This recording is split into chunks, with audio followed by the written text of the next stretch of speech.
Good morning, church. I hope that you are having a good week. I hope that you enjoyed our time in worship and grew from it, learned from it, benefited by it this past Sunday when we gathered together at the Storrs Road Church of Christ.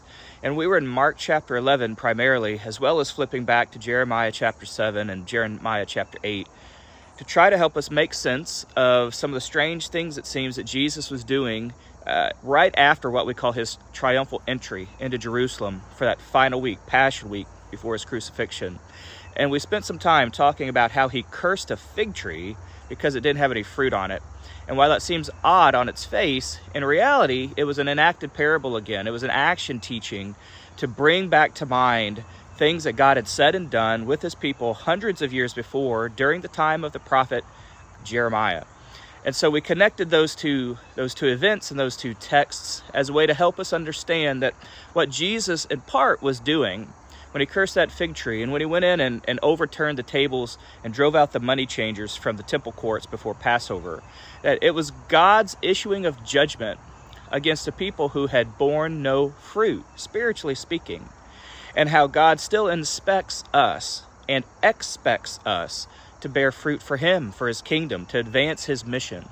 And at least part of what that looks like is when the fruit of the Spirit take root and grow and multiply in our lives. So basic things like goodness and kindness and gentleness, like love and joy and faithfulness and patience and self-control.